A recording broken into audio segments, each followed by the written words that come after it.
विषय से हम परिचित हैं कि स्वास्थ्य की व्यवस्था है वो लचर है। इस विषय से हम परिचित हैं कि स्वास्थ्य की व्यवस्था है वो लचर है।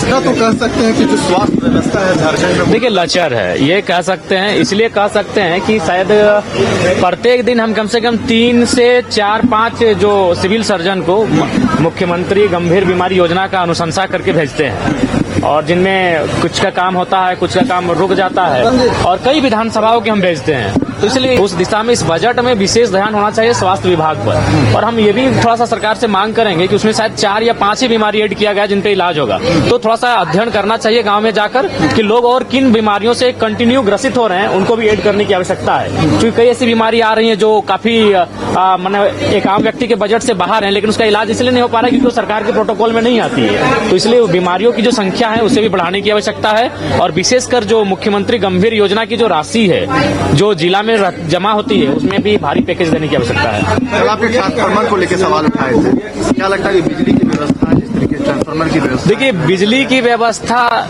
ये वास्तविकता है। अभी जस्ट हमें एक जिला परिषद का फोन आया था, छोड़िए अब आम व्यक्ति नहीं, वो भी एक जिला परिषद है यानी सम्मानित।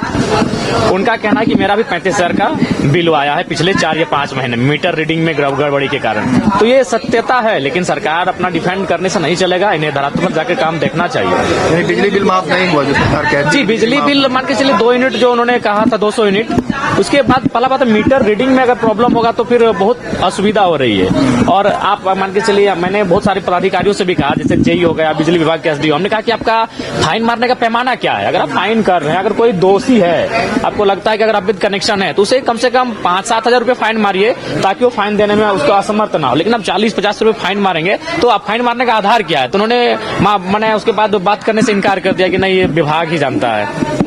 बालू को लेकर कैसे देते हैं, क्योंकि आप यहाँ से आते हैं? हाँ वो बालू का बिल्कुल बालू का ही गढ़ है, क्योंकि बड़ाकर नदी है, एक तरफ दामोदर नदी है, उसी के बीच हम आते हैं। निसंदेह बालू का कंडीशन ये है कि अगर कोई आदमी नया ट्रैक्टर लेता है तो देखिए, हमको 2 दोस्त हमें फोन किए हैं कि विधायक जी हम ट्रैक्टर ले रहे हैं तो थोड़ा थाना को देख लीजिएगा ना। हम बोले कहा है ना, हम बालू के लिए ट्रैक्टर ले रहे हैं। और ट्रैक्टर लेने से पहले अपनी पत्नी को भेज दें बेचारे कि जैन थोड़ा विधायक जी को थोड़ा कन्विंस कर लीजिएगा, बहुत सख्त है विधायक जी, तो थोड़ा सपोर्ट कर देंगे थाना उना में।